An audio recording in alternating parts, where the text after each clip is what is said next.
എന്താ ഇന്നാ ചേച്ചി തന്നെ കഴിച്ചോ. ഇതില് മുഴുവൻ ചാറാ. ഒരു പീസ് പോലില്ല ഇതില്. ഞാനും മനുഷ്യനല്ലേ, എനിക്ക് ദേഷ്യം വരില്ലേ? ഇതിനാണോ നീ കരയണേ?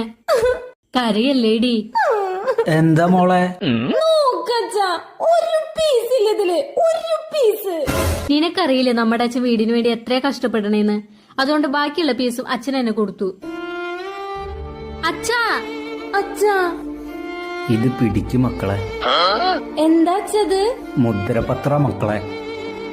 നമ്മൾ ആർക്കൊക്കെ കൊടുത്തിട്ടുണ്ട്, നമുക്ക് ആരൊക്കെ തരാണ്ട്, നമുക്ക് എത്ര കടണ്ട്, അതൊക്കെ ഇതിലുണ്ട്. ഇനി ഇതൊക്കെ നോക്കേണ്ടത് നിങ്ങളാ. മക്കൾക്ക് ഞാൻ പറഞ്ഞ വല്ലതും മനസ്സിലായ? മനസ്സിലായി എന്ന് പറഞ്ഞ അച്ഛൻ വേറെ വല്ല ചോദ്യം ചോദിക്കോ? ഇല്ല. ആ അപ്പൊ മനസ്സിലായി.